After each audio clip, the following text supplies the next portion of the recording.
So today we'll be looking over IFRS 15, that is revenue from contracts with customers. IFRS 15, that is revenue from contracts with customers, specifies how and when an IFRS reporter will recognize revenue as well as requiring such entities to provide users of financial statements with more informative, relevant disclosures. So this standard provides a single principle-based 5-step model to be applied to all contracts with customers. The objective of IFRS 15 is to establish the principles that an entity shall apply to report useful information to users of the financial statement about the nature, amount, timing, and uncertainty of revenue and cash flows arising from a contract with a customer. The revenues that shall be recognized by the entity shall depict the transfer of the goods and services that are promised in the agreement or the contract, and the amount shall reflect the consideration that is specified in the contract and the entity is expecting in the exchange of promised goods and services at a specified point in time. And of course, standard though applies to individual contracts, but the standard as a practical expedient, entity can apply the standard on a portfolio of contracts. It should be based on the performance obligations. Portfolio of contracts means the contracts that have similar characteristics, the contracts that have almost identical products that needs to be offered, and the characteristics, the payment terms, the considerations and everything are in similar nature, are of similar nature.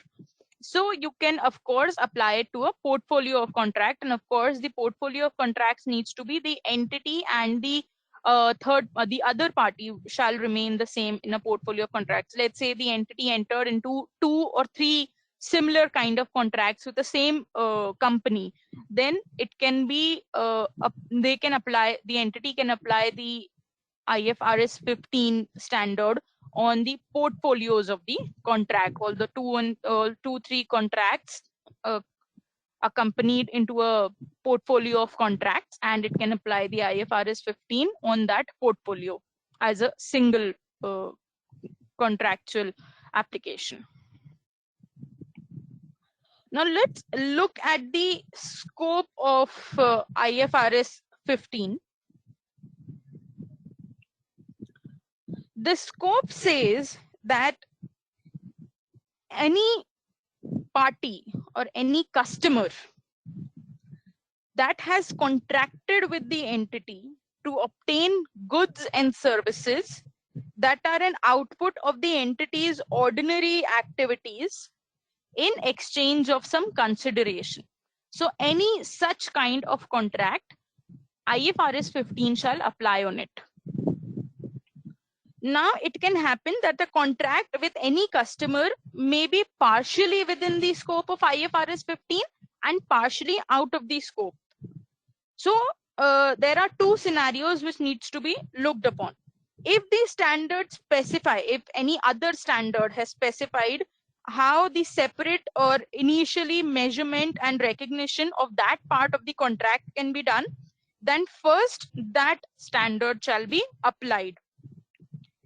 If no other standard is providing any guidance on how to separate or measure amounts of a particular contract, of a particular piece of contracts, then IFRS 15 shall be applied.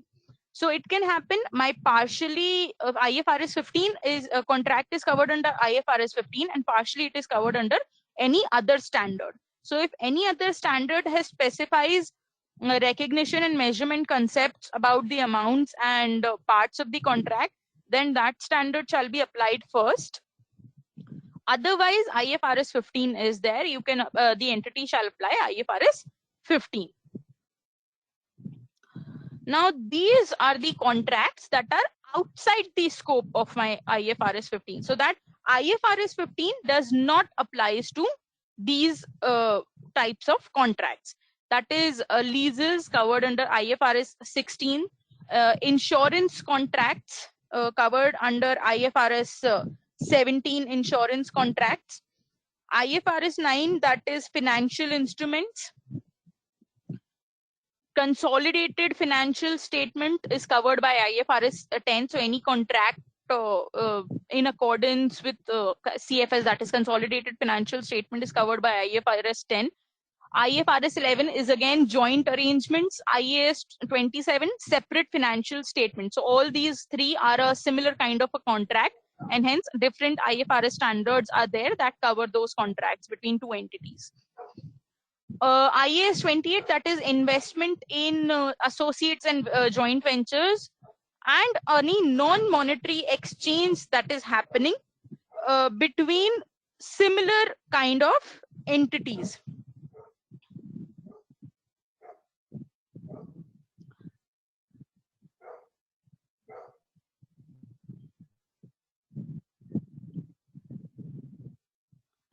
Now, the 5-step model that has been introduced by the IFRS 15, this 5-step model is the core principle for IFRS 15. It says that any entity is going to recognize whatever the revenue is there to depict that there is a transfer of any promised goods or services to a customer for an amount that actually reflects the consideration that the entity is expecting in exchange of those goods and services. So this whole 5-step model says that first I need to identify the contract with the customer. The second step, after I have identified that yes, whether it is a contract with the customer and it is within the scope of my IFRS 15, I will identify the performance obligations in the contract. What are the performance obligations? What do each party need to perform, or rather the entity needs to perform in a contract? Then I am going to determine the transaction price, as in what price needs to be allocated for that transaction.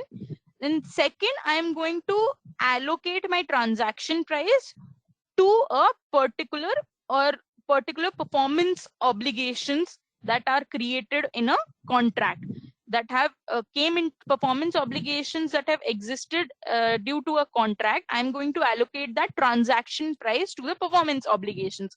So it means that as and when my performance obligations are completed, the transaction price is incurred and generated. And the fifth is I am going to recognize the revenue as and when the performance obligation is satisfied. So I have satisfied a performance obligation, I'm going to recognize the revenue associated or allocated to that particular performance obligation of all the obligations under a contract. And a contract can have 5 to 10 performance obligations or performance indicators indicating that yes, this work is done.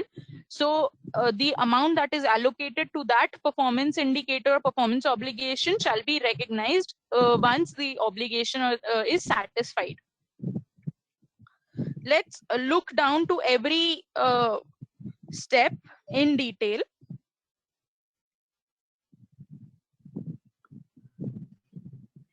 The first is identifying the contract from the customer. It is just identifying the, I've in a short written it as in identifying the customer. The identifying the contract with the customer involves 5 steps in itself. Or rather, there are 5 criteria or conditions that have been specified, which shall be fulfilled if I want a contract to be under my IFRS 15 scope.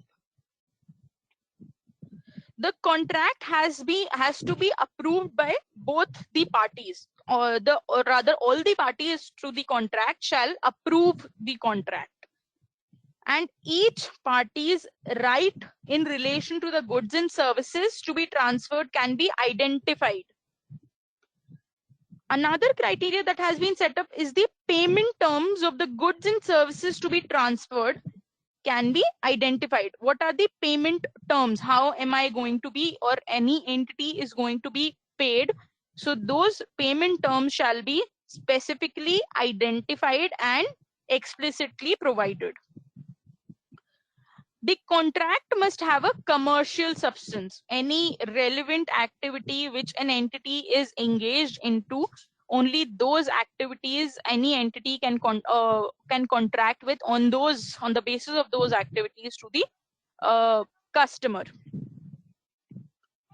And then it is it is probable that the consideration to which the entity is entitled to in exchange of goods and services will be collected. The probability of receiving the consideration and collecting the consideration shall be very high. So in case if a contract with a customer does not yet meet of all the above criteria, the entity will continue to reassess the contract going forward to determine whether it subsequently meets the above these criteria. From the point, the entity will apply IFRS 15 to these contract.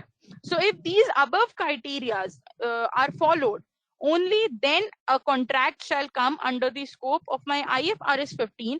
And if the above criteria are not followed, then again and again I am going to reassess my contract whether all the criteria have been met. So you can take these as the checklists. If this checklist is completed, only then I am going to say that I am in a contract with a customer that is in accordance with IFRS 15. And if not, then I'm going to reassess again and again at different points of time to see whether it has come under the scope of IFRS 15. So the whole IFRS 15 is divided into small parts. So we'll be understanding those parts with the help of an example so that it is easier for us to understand as in what are the effects. And the application of IFRS 15 is again from 1st of January 2018. So till now, the practical applications or practical case studies haven't come up. The reason is because it has only been 1.5 years. If I take the COVID-19 effect into consideration, it has been only 1 to 1.5 years for the application of my IFRS. So there are no practical implications that have come up or practical case studies that have come up. So this is an example. In there has been an agreement to sell a real estate. Seller X assesses the existence of a contract. In making this assessment, X considers factors like buyers are available for the available financial resources, buyer's commitment to the contract, which may be determined whether the buyer is committed to to get into a contract or not, and the prior experience of X in similar contracts with prior buyers or in the similar market. Then the intention of X to enforce its contractual rights.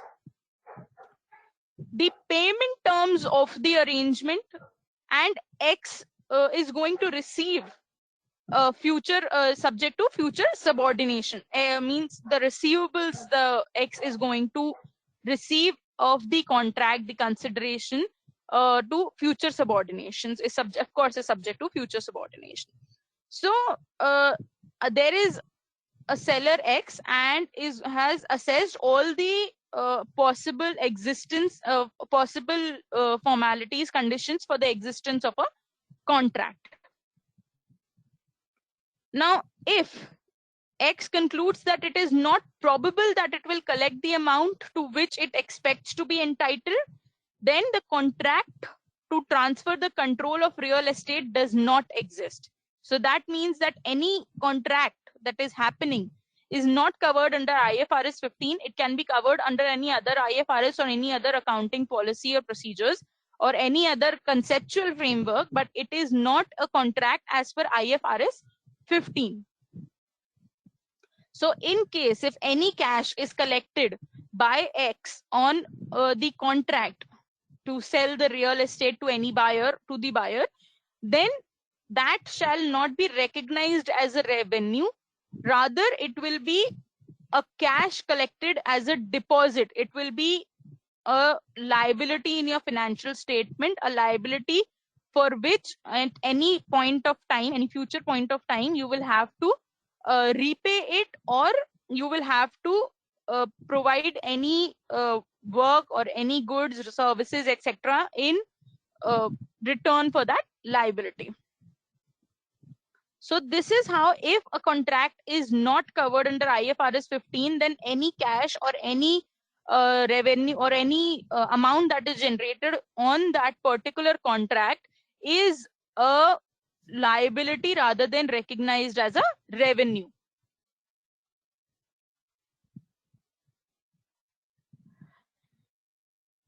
An entity, there is again another example.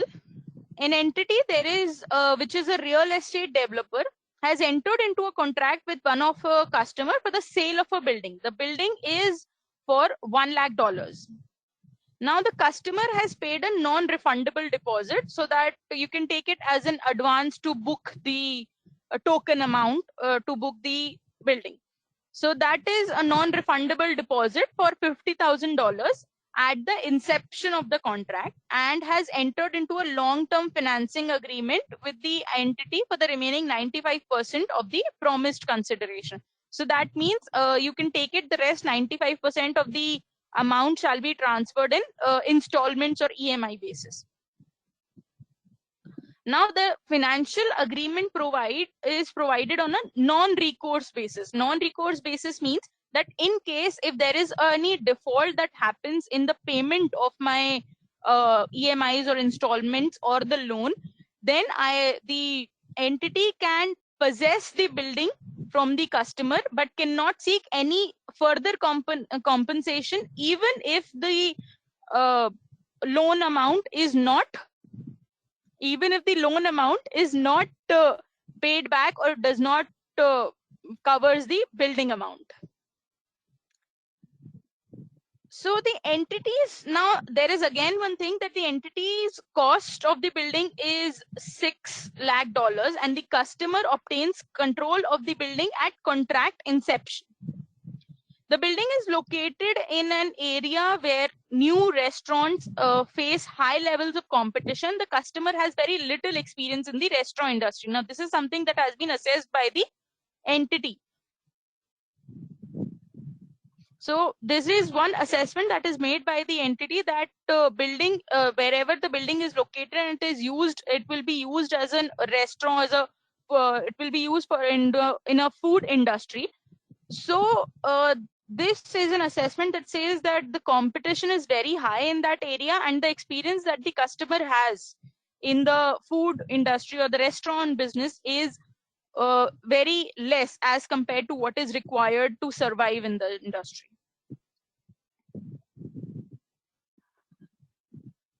So the entity has concluded that the criteria of paragraph 9 is the identifying the contract with the customer, whether the agreement is a contract as per my IFRS 15 scope.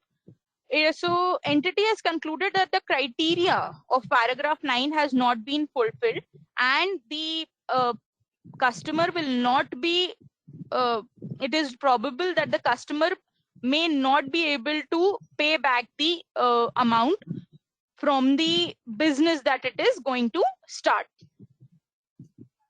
The factors that have been that has created such decision or such assessments are that the customer is intending to pay the amount from the restaurant business. The customer does not have any other asset or income from which the loan can be repaid, and the customer's liability under the loan is limited because it is a non-recourse loan. Nothing else than the building can be recovered from the customer if the loan is not repaid. Hence, the entity applies that paragraph 15 and 16 of IFRS 15. 15 and 16 says that if the entity is of the opinion that the contract is not within the scope of IFRS 15, and the entity, if have received any amount and the contract has not yet been terminated till date, then whatever amount that has been received from the customer that is non-refundable shall be recognized as a deposit liability rather than being recognized as a revenue from the contract. So whatever $50,000 amount that I have received will be considered as a liability. I am going to create a liability in the name of the customer in my own books of accounts rather than recognizing it as a revenue that I have incurred, that I have generated from the contract.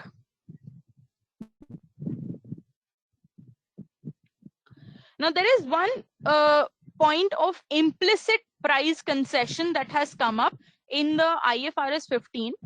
So instead of going into the literature of implicit price concession, we're going to just see it through an example. There is a company C, and that has contracted with customer D to sell 1,000 units of for a fixed price of $1 lakh. So 1,000 units shall be paid at provided to the customer D with a fixed amount of $1 lakh. Now, the history or the past history of customer D says that he had have a poor payment in history, and often there has been cases where price adjustment is sought by customer D after the order has been delivered or received. Customer D seeks price adjustments. And out of the past experiences and past trends with the transactions and events with the customer D, C has assessed that only 70% of the amount can be collected from the contract. So now, since the inception, only C has assessed that 70% of the amount can only be recovered in any case. So on this assessment, C has actually provided for an implicit price concession. Implicit price concession says that since the inception only, I know that the price for which that has been decided, the transaction price that has been decided, the consideration that has been decided shall not be recoverable, and hence what is the expected price that shall be recoverable, I am going to value my contract depending on that price. So this is an implicit price concession. Implicit means it is not written anywhere in the contract. It is just deemed to be there. Implicit means deemed to be there. So on this assessment, in any case, if C collects or C receives more than 70,000 for that 1,000 units from customer D, it shall be recognized as revenue. And if any amount less than 70,000 that is received shall be impairment of receivables, that is bad debts. So instead of taking 1 lakh as my transaction price, I have taken 70,000 as the transaction price. The reason being the assessment has been done by the company on the price, and hence they have treated 70,000 as the implicit price that shall be received on the happening of the contract, on the term and condition, and on the end term of the contract. So if, let's say, I have received 90,000, I am going to recognize that full 90,000 as revenue from the contract. Though the contract price, transaction price says 1 lakh, I am going to recognize 90 also as revenue, and not 90,000 revenue and 10,000 as bad debts. And if I am going to receive, let's say, 50,000 only, I receive only $50,000 from the customer, then whatever is the amount that is less, that is 20,000, shall be put as bad debts, that is impairment of the receivables. So this is what implicit price concession says. Now there is one more term or condition that has been laid down, that is the modification. Modification of the contract. There is a detailed guidance on how the company or how the entity shall account for in contract modifications. So we are going to just see the contract modification phases. Through examples, we are just going to see on the contract modification phases instead of going into the literature of that. There is a case that there is an entity that has promised to sell 120 products to a customer for $12,000. So that means $100 per product. Now the product are transferred to the customer over a 6-month period. So as in when I prepare the product, I transfer it, and the whole transferring and controlling period for that contract products will be 6-month period. 6-month span has been taken, and the products are supplied to the customer over the 6-month span period. After the entity has transferred 60 products, now once I have the entity transferred 60 products to the customer, the contract is modified from the customer side, saying that they require additional 30 products from the entity. Additional 30 products shall be provided from the entity. So now in total, after I have delivered after the entity delivered 60 products, the total amount of product to be delivered becomes 150, where 30 have been modified. That means 30 additional products are now required by the customer. Now these 30 products are of course not included in the initial contract, and after 60 products have been transferred and everything has happened, a negotiation happened between the customer and the entity, saying that whatever the additional 30 products shall be provided, they will be priced at $95 per product. So 120 products, the initial contract says 120 products at $100. After some time, a modification happened, and 30 more products are required by the customer, saying that the 30 products shall be priced at $95 per product. Now, when I am modifying the contract, an additional $2,850 amount or price is shall be recognized as revenue in normal terms. 2,850 is 30 into 95. So that is an additional contract modification price that has come. But the thing is that the pricing of the additional product reflects the standalone selling price of the product at the time of contract modification, and the additional products are actually distinct from the original product. So if in case any modification is happening in your current contract, the modification shall take into identical products priced at same amount, and the terms and everything shall be just same. So modification under IFRS 15 says modification you can only increase the products or decrease the products, or any the place of delivery or something like that can be changed, rather than changing the main crux of the contract, because now a product is every extra product is priced $5 less than what was decided in the contract.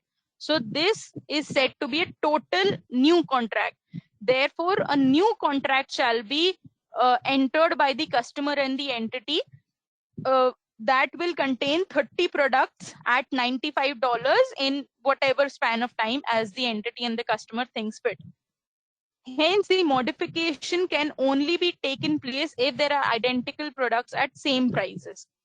Otherwise, any modification that has happened shall be treated as a new contract and not be inculcated in the the current or the old contract. 1527, 1520 are basically the paragraphs where such things are provided. Paragraph 27 says that standalone selling price is like $100 per product is the standalone selling price for the product. So this paragraph 27 says that distinct products shall be entered into distinct contracts. We are going to see the paragraph 25, 20 and 27, 20 and everything.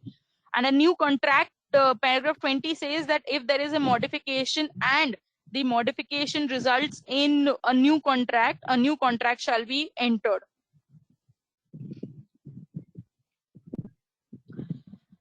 These were the only main points that were provided under the identify the contract with the customer step.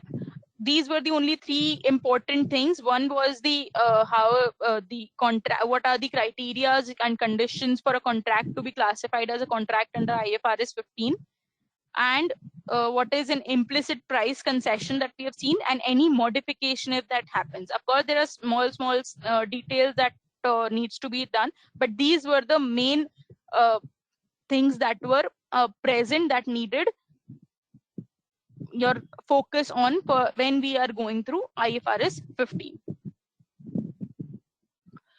Now the performance obligation says that is the second step after we have identified the contract with the customer and everything has been is said to be within the scope and meets the criteria for a contract under the scope of IFRS 15.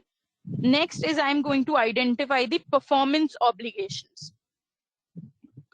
Now at the inception of the contract, when at the inception, the starting point, entity shall assess the goods and services promised in a contract with a customer and shall identify as a performance obligation each promise to transfer to the customer.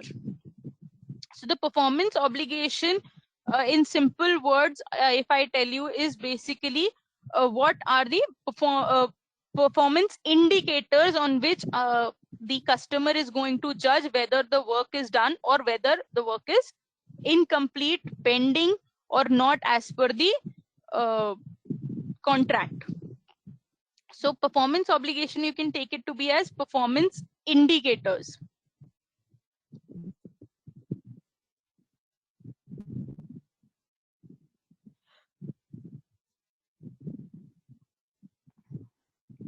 Now the performance obligation provides two bases, that is one, goods and service that is distinct, or a series of distinct goods and services that are substantially the same. So it actually bifurcates goods and services that are distinct, like 100 products, services, different kinds of delivery services or something like that. These are the goods and services that are totally distinct. And series of distinct goods and services like annual maintenance contracts that you have, those are actually those come under the series of distinct goods and services that are substantially the same. More or less they are same. The substance of those distinct goods and services, the series, the substance shall be same and not different. Now the series of distinct goods or services has same pattern of transfer to the customer if these two criteria are met. Now there are two criteria under each goods and services and the series of distinct goods and services. Those two criteria, if they meet, then they come under the series of distinct goods and services. Otherwise, they fall out of that. For the series of distinct goods and services, it says that every distinct good and service, or rather each good and distinct good and service in the series that the entity promises to transfer to the customer would actually be a series, would be a performance obligation that shall be satisfied over the time. So it should be unique and it should indicate a performance obligation that the entity shall fulfill in some period of time. And a single method of measuring progress shall be used when I am looking at the completion. If there are various goods and services in the series, so every good and services shall be measured in the same measuring scale or shall be measured in the same method. A same method should single or the same method shall be used when I'm measuring the progress of that goods and service. The method shall not change. And if I'm of course talking about good and services, that is a separate good or separate service, then the customer, the criteria says that the customer can benefit from the good or services on its own. That means if a good and service to be distinct means that the good alone can derive economic benefits to the customer. If I have provided some goods to the customer, it can either use it separately, it can either sell it or derive economic benefits from it as the customer thinks fit. So that means it is distinct. It is not in integration to other promises in the contract. And the second criteria says that the entity's promise to transfer the good or services to the customer is separately identifiable. The goods and services shall be separately transferred. Let's say in the past example that we have seen, there were 120 products and 60 products had been supplied, rest were remaining. So this means that it is an different, there are actually, when you are entering into a contract, you promise to deliver something to a customer. So entities promise to transfer is separately, that I will separately transfer good 1, 2, 3, 4, if there are 120 goods. So 120 goods shall be separately, they are identifiable that I will be transferring 120 goods. And those are not interrelated goods, those are separate goods. If I even transfer 20 goods out of 120, those can be used or sold out by the customer, or can be used in any way that derives economic benefit to my customer. So that is a distinct quality of every good in every unit of that good. Let's see this also with an example. With the help of an example, we're gonna satisfy the we're gonna see the criterias and satisfy the criterias if they come under the distinct goods or not, whether they are distinct or they are in integration with any other services or any other good with promised in the contract. If a service good or series of goods and services, if they are distinct, they can be priced at that way, and you can allocate your price or consideration in that sense. If it is not, then the contract whole should have to be taken as a unit, and once the contract whole unit is completed, only then you're going to receive your revenue, receive your consideration amount. And that is the reason performance obligations are important to be set in a contract, because as in when you start satisfying the performance obligation, the price allocated to that performance obligation is released by the customer. So this is how usual contracts happen. Let's say I have a construction contract. I'm not taking this example, I'm just giving you a normal example. Like if I have a contract to construct four floor building to any customer, so in that I can have my performance obligations as per floor. One floor is completed, the amount is released from the customer side. Second floor completed, amount is again released from the customer side. So this is why performance obligations are important, and allocation of the amount to the performance obligation shall be identified and specified at the inception of the contract, so that you can just the operating cycle of your business doesn't suffers due to this contracts that you have entered into, because contracts usually take time on completion, like 2 months, 3 months, depends on whatever you are contract into entering. For that amount, so for that much period, your capital remains blocked into that contract. And that is the reason IFRS 15 has divided it into steps, that you shall provide performance indicators or performance obligation you shall identify. And once you've identified the performance obligations, allocate your transaction, your price to that performance obligation, so that you can receive you can receive the money from your customer as in when you perform those indicators. As you when you satisfy those indicators, the money is released from your customer. So let's take at this example. There was a construction company C, and that has entered into contract with customer D to design and build the hospital. So the contract is to design and construct, or rather build a hospital. C is responsible for the management of the project, identifying the goods and services that needs to be provided, like in construction, engineering, site clearance, foundation procurement, construction, piping, wiring, installation of equipment, finishing, all of those things that are required in a construction contract. All those parameters have been laid down, and company C, the construction company, is responsible for that in the project. Now C identifies that the goods and services that we have seen, like engineering, site clearance, designing, foundation procurement, all of these are these goods and these services that shall be provided, along with the goods that are involved in these services. So that will be provided during the hospital construction, and that might otherwise benefit D on its own. So that means the customer D can hire a contractor from somewhere else, can get the designing done, can get the construction, procurement, installation, can get equipments from any other competitive entity, can get the finishing done by any other person. So all these are separate, identifiable, distinct goods and services.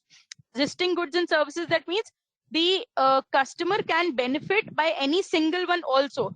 If let's say the construction company has provided with the foundation is done, site is cleared, engineering, the architecture, everything for that hospital building has been done, and now the company does not construction company C does not performs any further tasks, then the further tasks can be done by D with the help of any other entity. He can hire any other contractor and make the other thing, let the other things can be done.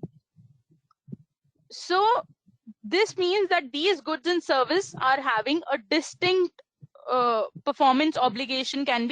They have a distinct way in your performance obligation can be attached to it.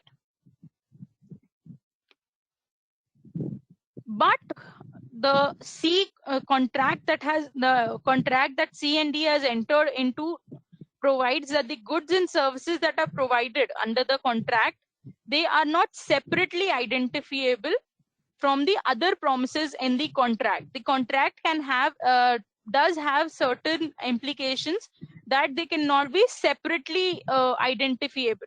Like all of these are integrated into each other. They are merged into each other in a way that separate performance indicators cannot be set. Of course, these goods and services that have been provided to us has been provided, but when in practical, if seen, they are not separately identifiable. They are actually merged into each other, and if one thing is not done, the other also will not be completed if one thing stops. So now we know that there is an integration in all the goods and services. A separate indicator cannot be provided. Those are not distinct goods and services, though D can of course get the things done on its own. That is, they are all standalone goods and services, but they have been inculcated into a contract in a way that they cannot be separately identified. Like D cannot say that this amount shall be provided for after you have provided me site clear, after you have done the site clearance, after you have done the foundation procurement and everything, whatever is the separate services that are done to construction. So in that sense, it is actually taken as a bundle of goods and services, and it is a single performance obligation. So that means when company the construction companies designs and build a hospital. When the hospital comes into existence, as per the terms of the contract, the payment shall be provided to the company by customer on that day only. There are no separate obligations that once you procured the material, after then you shall be paid. Once the piping and wiring is done, then you're going to be paid. They are not provided under the contract in different ways. They have been merged into such a way that they are a single performance obligation. So a single performance obligation says that when a hospital building is done and has been designed, only then you shall be paid with the consideration. Otherwise, you shall not be paid in stages as the performance obligations are fulfilled. So now we have looked into the performance obligations. The third thing that comes after I have identified and satisfied the performance obligations, then comes the transaction price. That is determining the transaction price. What is the price for my contract? How am I going to determine my transaction price?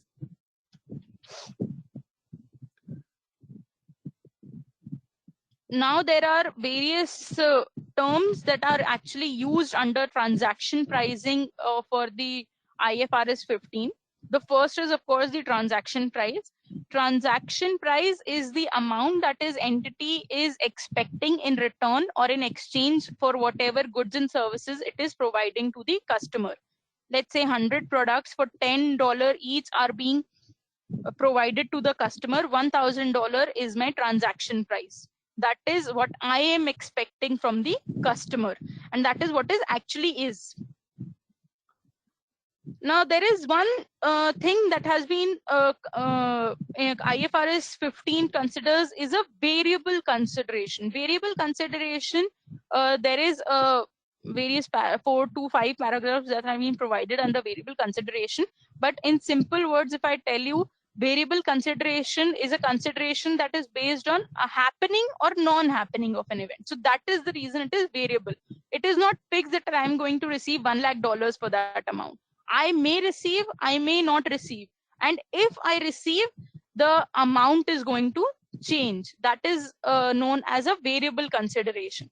Now, variable consideration, one more thing, is a part of the consideration. It is not the total consideration. A contract cannot be based on variable consideration.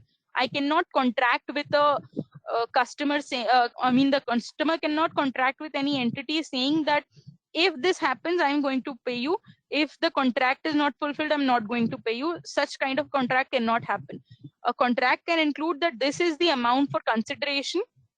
If you perform this in this way, I'm going to pay you extra. I'm going to cut your pay, that is cut your consideration, or I'm going to provide you with a bonus. I shall provide you with a discount and all of these things. But there is actually a consideration has to be a part. A transaction price has to be a part of the contract.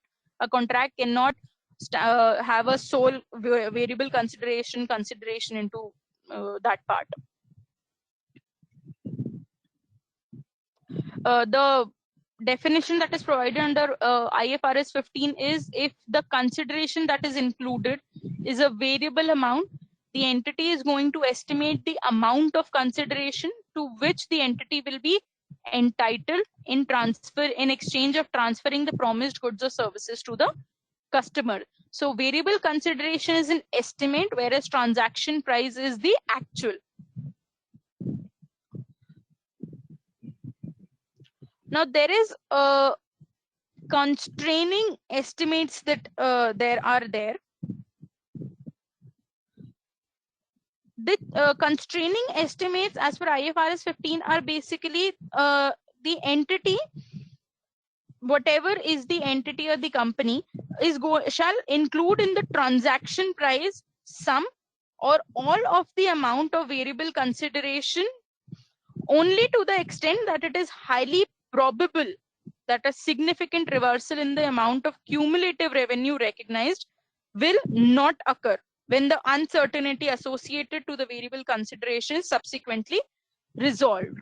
In simple words, if I help you, constraining estimate says that only when you expect that this is the amount of variable consideration that as per the contract and as per the things that has happened between the as per the arrangement between the customer and the entity has happened, on those basis the company is estimating that this amount of the variable consideration I am very sure I will be receiving, because due to maybe a certain performance obligation or indicator or a bonus or timely completion or something like that can happen, and now the entity is very sure the probability of getting a part of the variable consideration is very high, then you can estimate it in your revenue.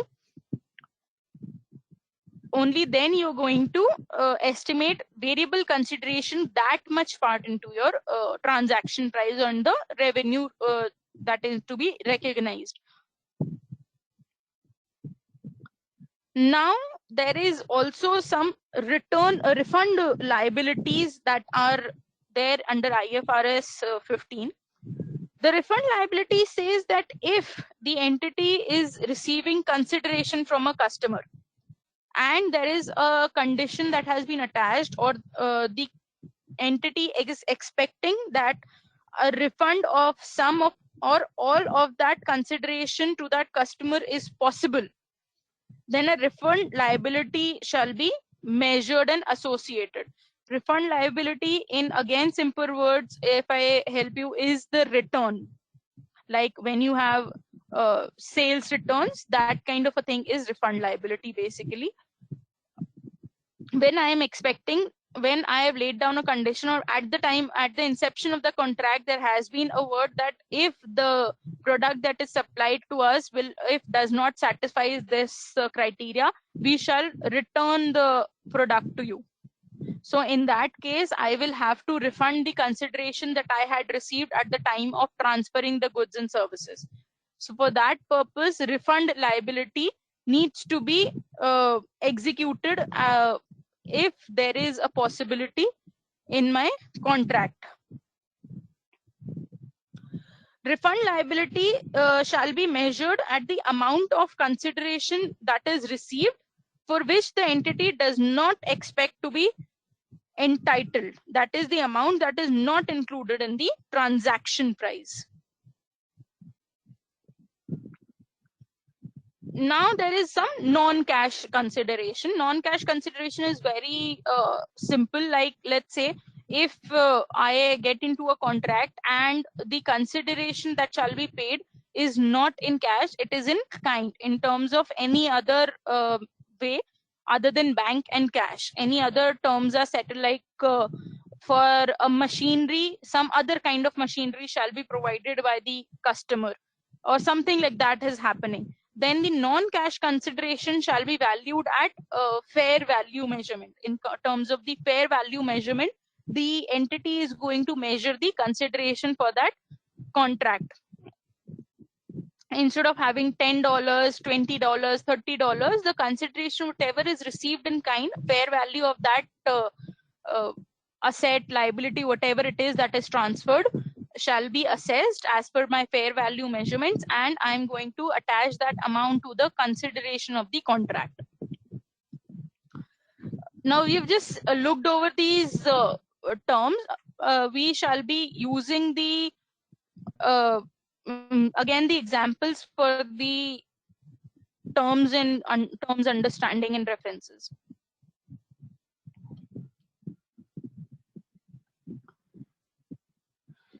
The case study says that an entity has entered into a contract with a customer and to build an asset for $1 million. Now there is an asset that is to be constructed and built by the entity. The amount, the consideration attached to that contract is $1 million. Now, in addition, the terms of the contract include that a penalty of $1 lakh shall be applied if the construction is not completed within 3 months of a date specified in the contract. So there is a date that is specified in the contract. If the construction is not completed then $1 lakh shall be the penalty that is going to be the company shall be penalized for that. So now the company has actually concluded that $9 lakh are basically the transaction price or the consideration that I have, and $1 lakh is my variable amount, because that is dependent on the happening or non-happening of an event. If in if the entity do not complete the construction of the asset within 3 months, then only $1 lakh shall be penalized. Otherwise, the entity is going to receive full $1 million for the asset. So now the entity is going to estimate the variable consideration in accordance to IFRS 1553. Now there is 2 ways of estimating the variable consideration, which are very simple, that are provided under IFRS 15. I would request anyone who has unmuted the mic to please mute the mic.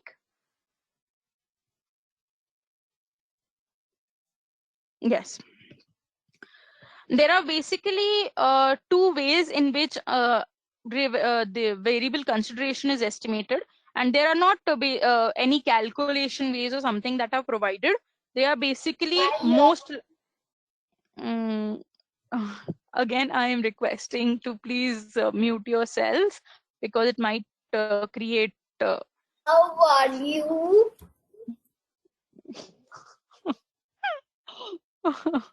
that was cute, but I would really request again to just mute your mic.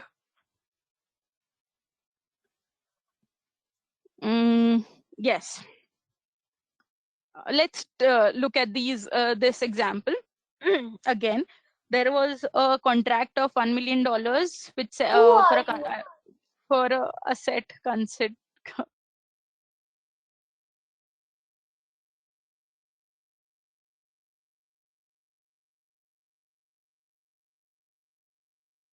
Am I audible? Hello? It seems screen.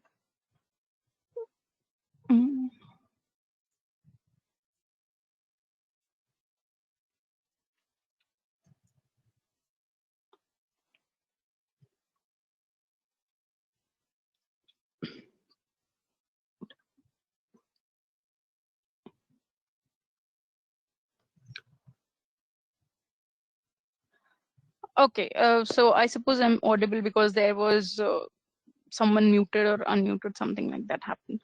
Yes, let's continue. Yeah, again, I'm going to continue with the example. Yes, there was thank you. Yes, so there was a contract where an asset was to be constructed, and the contract was for $1 million. But that $1 million included a penalty of $1 lakh if the construction is not completed within a specific period of time. The time period was 3 months from any date that was specified in a contract. So now, as per the assessment under IFRS 15, it has been concluded that the whole consideration is basically divided into 2 parts. That is $9 lakh, which is the fixed amount that is going to be received after the asset has been built and has been transferred to the customer. And there is one variable consideration is also part of the total consideration. That is $1 lakh of penalty if, and it might be penalized if the asset construction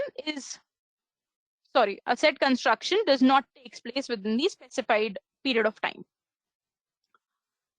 Now, the estimation of the variable consideration that is provided under IFRS 15 is basically very simple.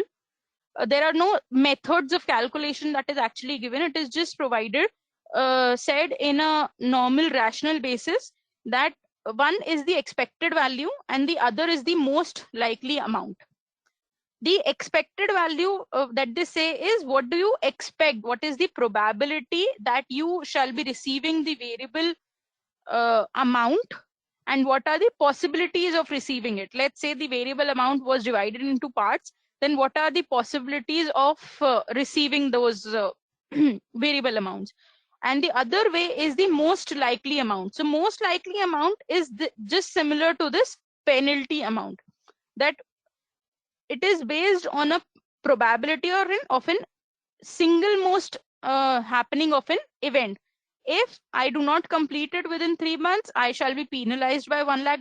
If I complete it, then I am going to receive that amount. So this is the most likely amount. The amount is fixed. Amount is fixed. Either I'm going to receive $1 lakh or I'm going to lose it. The amount for receiving and losing is the same. So this is what is said under most likely amount estimate for the estimation of variable consideration. We'll be looking into the examples as per the other methods also. There is an example which will help you to understand the estimation methods. Now the requirements of 56 and 58 of course says that you shall be recognizing only that amount which you are likely to receive in the consideration. Let's say that within 3 months, you are probable that before the happening of that date only you are going to supply the asset to the customer, then you are going to book for $1 lakh revenue. Otherwise you are not going to book for that $1 lakh. Only after it has happened, I am going to recognize a revenue for that.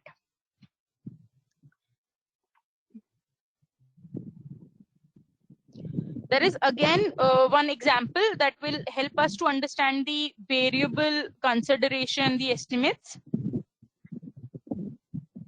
The entity has entered into a contract with a customer to build a customized asset. The promise to transfer the asset is a performance obligation that shall be satisfied over time. The time constraint is no longer there in period of 3 months or 6 months or something like that. So now it says that the promised consideration is basically $4.5 million.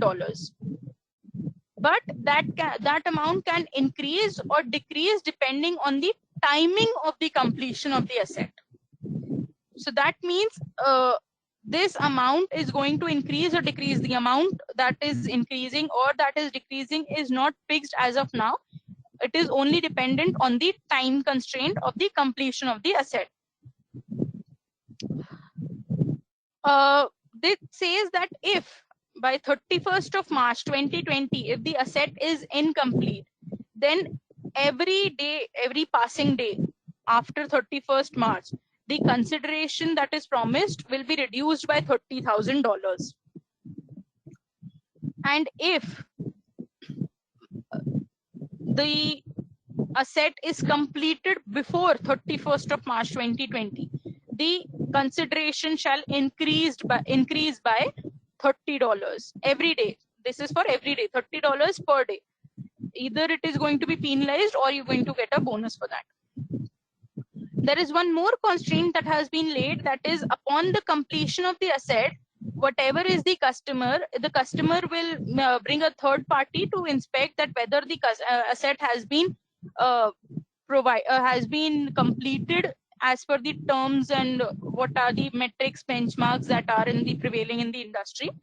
And if the asset is as per the specified or the set benchmark, if it receives a 5-star, 4-star or a 3-star ratings that usually have in an industry, then the company shall receive an incentive bonus of $250,000.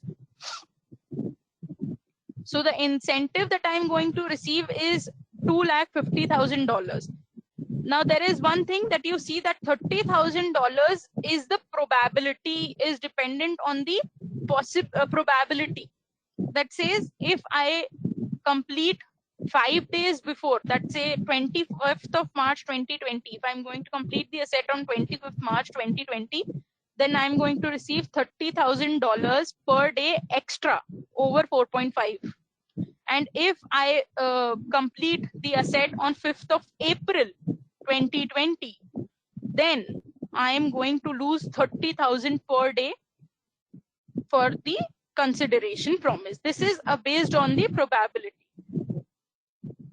Now The second constraint of $250,000 is based on the possibility, or you can take it as a bonus. Either you're going to receive it or you're not going to receive it. The amount is fixed. The amount is $250,000.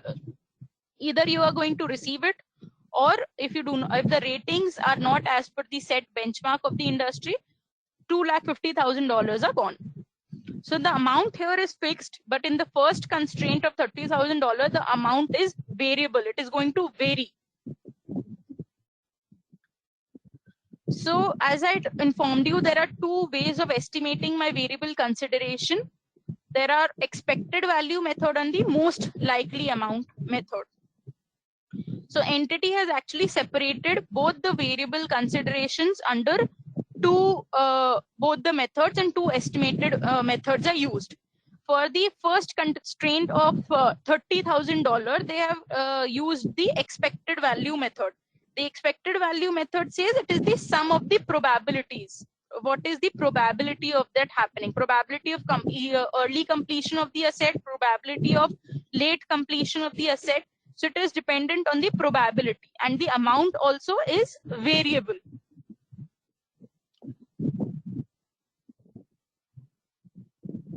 And the second estimate is the most likely amount method.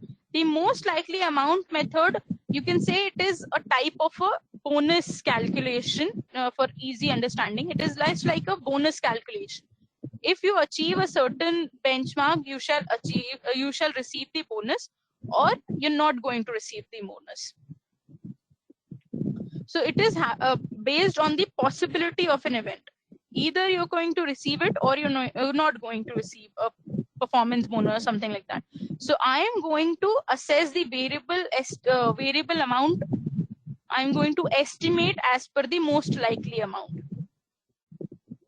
method of variable consideration. So here the entity estimated expected value method for the variable consideration of the penalty, and the most likely amount method estimation is used for the incentive bonus, that is the $250,000 if the asset crosses the 5 mark or 4 mark 4-star ratings as per the industry. So this is the valuation methods. Now, as I've said, as I've already informed that 1st January 2018 and after is the application of my IFRS 15. So the practical implications, the practical ways of using my IFRS 15, the case studies that are there are only which are provided by the IASB in the structure of my IFRS. So there are no practical cases in which there has been a case, if this happened, we can use this amount to be this. The people are still applying that standard and then finalizing their books of accounts and everything, the financial positions and everything. They are just in the transition period only. So whatever the, usually there was a study that it takes almost 3 years for implication of a new IFRS and see the transition effects. Around 3-year period is required for comparative and everything. And that is the reason we can expect a case study or some new inventions or new amendments that can happen till 2021. Now, since we have COVID-19, no one knows the exact, but on average, it was on the normal time is 2021, around 3 years of time is required for the transition effect. So whatever that we have here is basically what is provided by the IASB. No real life case studies are actually present to us. So whatever the IASB has provided under the structure of the standard, only that is what we can use as the basis of applying it in our financial statements in our own entity.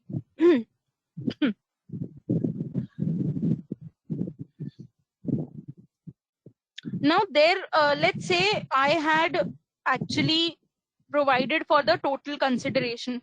Now, what if on the probability, what will be the effect of the happening or non-happening of the event? This example will help us to understand the effect of the happening of the event or non-happening of the event. what is the amount, what is the effect in the amount that we are going to have in our statements. There is a company, an entity that has Big Bed that has entered into a contract with with one of the customer to sell the beds for $400 per bed. So the it says that $400 per bed shall be charged by the customer, and if the customer purchases more than 1,000 beds, that if in the calendar year the price per bed shall be reduced by 380 per unit. Actual price is actually 400 per dollar, but if the customer is purchasing more than 1,000 beds, then the price shall reduce to 380 per $380 per unit. That means $20 per unit discount shall be given to the customer.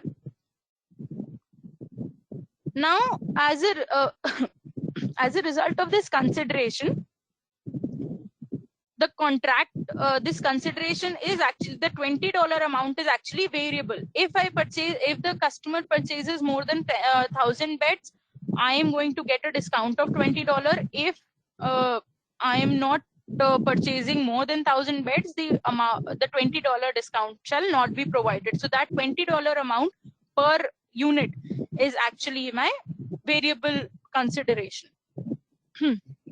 Now, in the first quarter, that is on 31st of March until 31st of March 2017, one customer had purchased 80 beds only. So the entity, that the Big Bed company, estimated that in the whole calendar year also, it is not going to purchase more than 1,000 beds. So that means I'm going to recognize the revenue for 400 per dollar. The reason is I have estimated that the number of beds that shall be purchased by the customer are not going to increase more than 1,000 in any way in the current calendar year. But in the next quarter, what happens is the customer acquired a new company and company, and it bought 500 beds. 5 beds from Big Beds. So now the total count of beds for that particular customer in the calendar year has reached 580. And now the company has estimated that since it has reached 580, the probability that it is going to reach more than 1,000 is now more. The probability that the customer is going to purchase more than 1,000 beds has increased. Now there is a high probability that is attached to the bed purchasing of the bed purchasing power of the customer rather.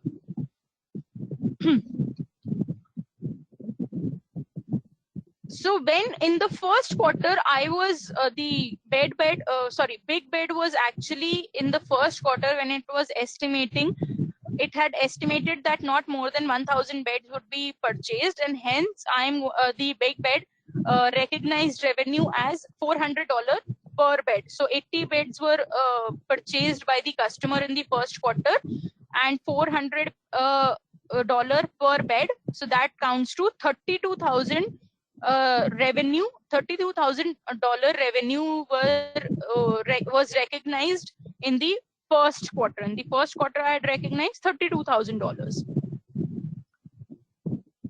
But in the second quarter, based on the current events and the probabilities of the future events, Big Bed estimated that the count of number of beds purchased is going to cross 1,000. That is the amount that is set for the discount. So now every bed shall be recognized, because now the probability of the discount has increased, the variable consideration has increased, the probability has increased, and hence I am going to now charge every bed at $380, whatever amount has been whatever bed that shall be sold to that particular customer shall be sold at 380 per unit, $380 per unit with a discount of $20. And for the 80 beds that I had already provided under the first quarter, I am going to reduce it by $20. Let's say I'm going to provide a discount on all those 80 beds that I had sold to the customer in the first quarter. So this is how the probability of the happening or a non-happening based on the variable consideration, what will be the effects in my financial statements, what will be the effect in my financial in the books of accounts. If the variable consideration probability increases, I'm going to book it in my books. If the probability does not seems to be very high, then I'm going to just use the actual price or the actual consideration, actual transaction price, the paid, said, or the contracted consideration. I'm going to book it only. I'm going to recognize only that as per my revenue. And if the probability in the middle of the year, in the middle of the reporting period, in the middle of the contract period increases, then I'm going to book it and increase or decrease the revenue price, increase or decrease the unit price or something as the variable consideration estimate wants.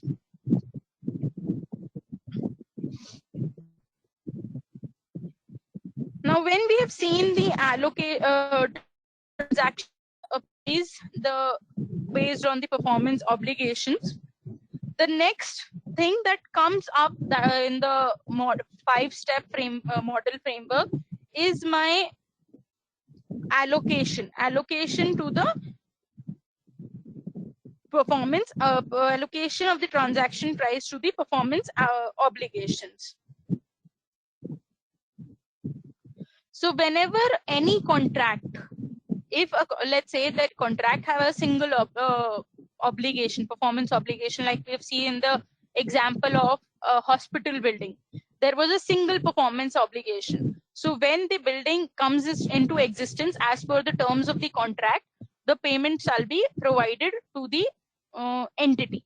But if when my contract have certain performance obligations, every performance obligation is distinct, there are distinct series of goods and services that they are there, then the transaction price needs to be allocated to particular performance obligation, which means that on the happening or on the fulfillment of that performance obligation, the amount shall be recognized based on that happening, based on the performance obligation fulfillment.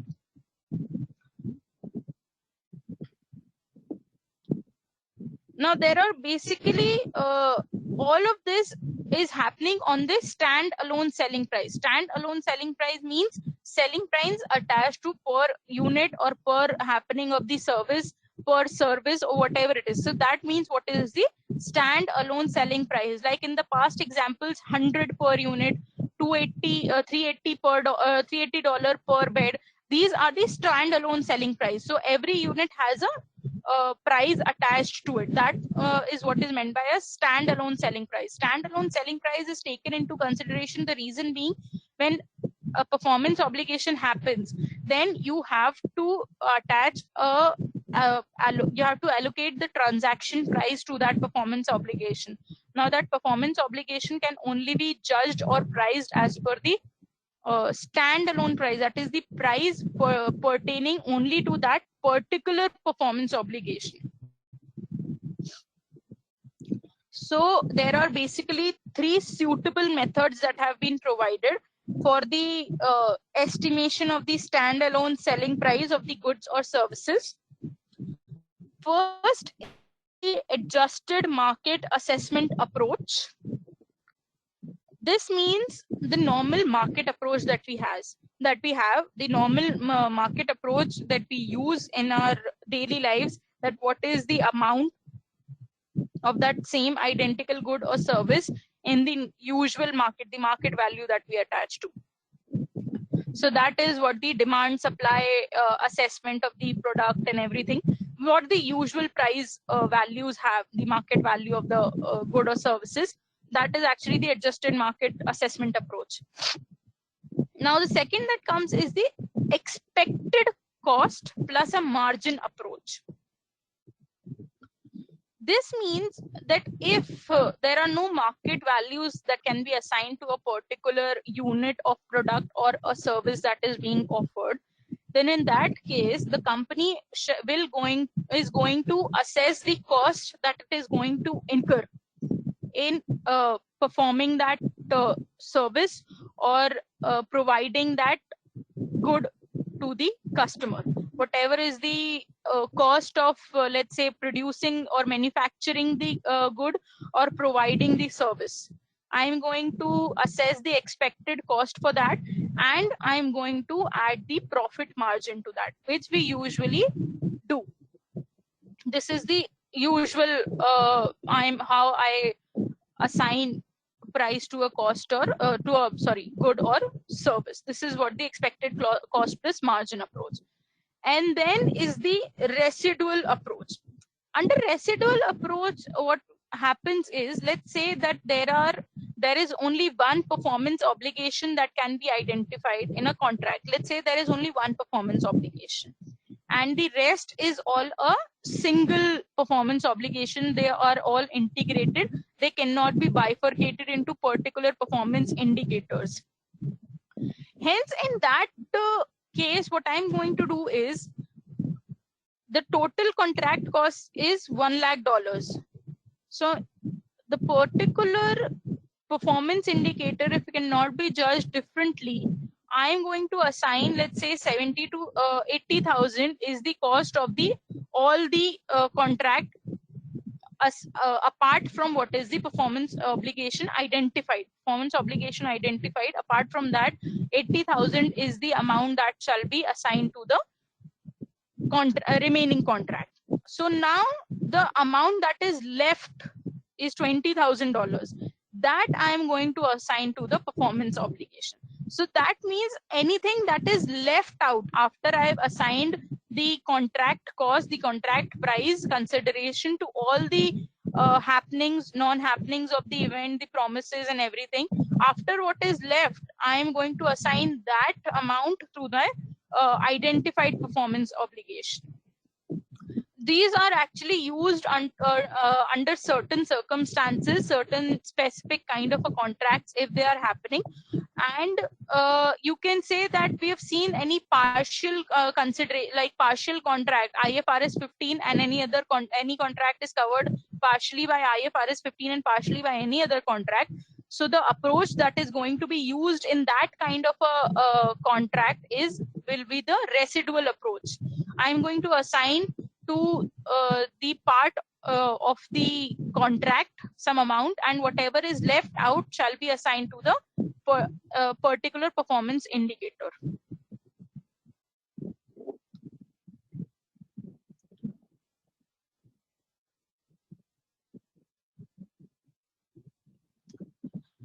So let's also see this with an example. There was a fashion outlet that was named Fashionable, and it sold scarves, shoes, and handbags. Also, there is an information that shoes and handbags were together sold at $60. Everything was sold in different. If I purchase a scarf from Fashionable outlet, it might cost $40. If I purchase shoes, it costs me $55. If I purchase a handbag, it costs me $45. But if I purchase shoes and handbags together, it costs me $60 only. Now, Fashionable has entered into a contract to supply all these three products, and the amount that I'm going to receive for these three products is $100. Like for scarf, for a set of scarf, shoes, and handbag, I'm going to receive $100. That is the contract that has been entered by the Fashionable with a customer. And the performance obligations shall be satisfied at different points of time. That means not as and when the the things are supplied, that is shoes, scarves, and handbags, and it can be supplied at any different point of times also. That really doesn't mean that all of these need to be supplied at the same point of time. As in when they are produced, they are transferred. The contract also includes that a discount shall be provided to the shall be provided for $40 on the overall transaction. So now the overall transaction consists of 3 units: a scarf, shoes, and handbags. And I am going to get a discount of $40. That amount of $40 discount shall be proportional. Now, there is nothing specifically said that on the purchase of handbag or a shoe or shoes or scarf I'm going to receive it. The discount is on the total amount. So I'm going to assign this discount proportionately to all the 3 obligations. But now, since shoes and handbags together in regular market also, so this means as per the market approach, in the regular market, Fashionable is selling shoes and handbags for $60. So that means the amount assigned to scarves is $40. The evidence says that the entire discount can be allocated to the promises to transfer of shoes and handbags only, because I'm already, the amount that is costing is $60, and for $60 I'm already selling shoes and handbags in the local market. So that $40 amount can be assigned specifically to my shoes and handbags, and scarves are ruled out to it.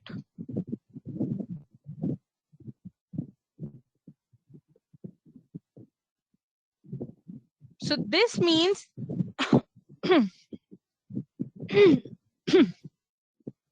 sorry. So this means that how am I going to account for that for these amounts? If the it says that $60 has been assigned to the shoes and bags specifically because it is usually sold in the market also at the same amount only. Shoes and handbags alone are sold at $60 only. So now I'm going to assign that price of $60 reduced by a $40 discount. The reason being, scarves are not included into it. The reason being because they have been automatically ruled out.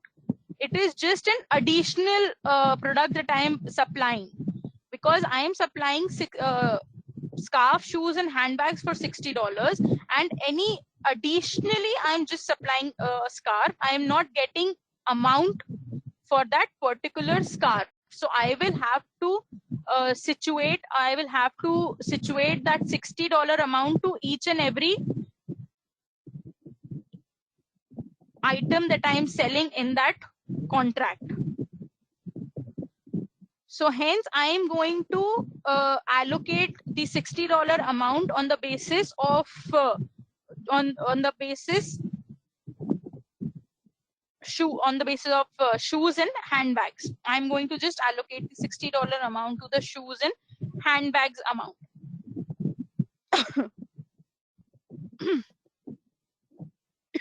Sorry. So the shoes and handbags, if reduced, because the price of shoes was $55 and the handbags actually was $45, and when I am only supplying it at $60 in the local market, shoes and handbags together, I am going to reduce the price of my actual amount so that I can proportionately allocate that $40 amount in my contract, because the contract also says the supply of scarves that have been actually ruled out, because I am getting paid only $60 and I am providing scarves, handbags, and shoes. I am only getting paid for handbags and shoes. So I'm going to allocate the $60 amount proportionately on the basis of 55 to on the basis of 55 is to 45. I'm going to just proportionately allocate that amount to shoes and handbags.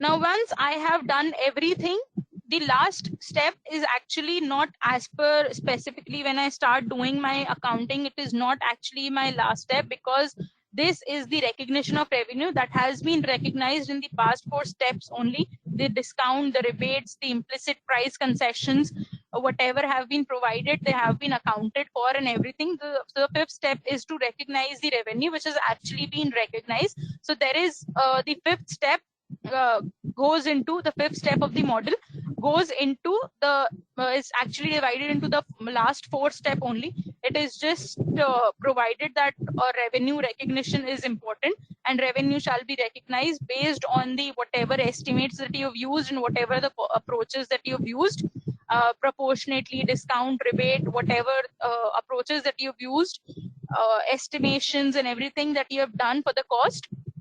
After that, you're going to recognize your revenue. So revenue is basically revenue recognition. Everything is done in the last 4 steps only. There is nothing new that has been provided under the revenue recognition. It is just that revenue shall be recognized as per the conceptual frameworks of the concepts of account, accrual basis of and everything. And it shall be only recognized after the control of the asset has been provided. Control of the asset means when the asset goes into the hand of the customer, only then you're going to recognize. Once, if an asset is under construction, is the hospital, if a building is under construction, once the building is occupied, the ownership has been transferred, it is being used by the customer, the revenue recognition shall start then in a contract. So there are certain revenue criteria that are provided, which the performance criteria and everything, which are not very much specific into it. It is dependable on the contract only. They've just provided us with this, that the control if of the asset as and when is passed, only then the revenue has to be recognized. So when you supply the product, you recognize the revenue, which is the usual things that happen. Now there is one contract cost thing, that whatever the cost that is assigned to the contract, whatever cost that can be assigned to the contract, the cost that you have incurred to receive the contract. Let's say there was a bid that happened and you have incurred quite a lot costs to get that contract. So you are going to recognize those costs as an asset, and only if the probability of the recovery of that cost is high. That means that if you've gained the contract, and now you are very much of the opinion that yes, I will be recovering that cost from the contract, because when I will get into a contract, these costs will be covered and everything. Only then you are going to recognize it as an asset. Otherwise, you will have to assign it as per expenses. You have to assign it as per expenses, and of course, the contracts, the incremental costs that have been incurred to get a contract, and the amount, the period that has been spread, the period spread is less than 12 months, then you're going to only expense it. You cannot you cannot take it as an asset. You cannot classify it as an asset and recognize as per an asset in your statements. Any contract, the amortization of which, amortization means whenever you are using the incremental cost as an asset, you're going to amortize it in the period of the contract. So the amortization period, if is 12 months or less, you're going to expense the cost and not take it as an asset.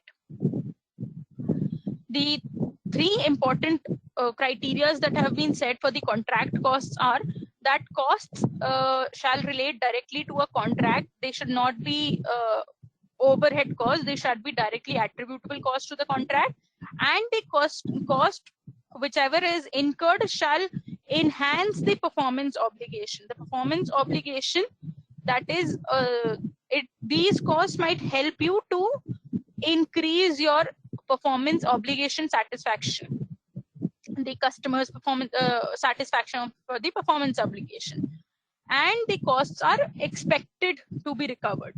If I am expecting that the cost will be recovered, then I am going to expense it as I'm going to recognize it as an asset, or I am going to expense it.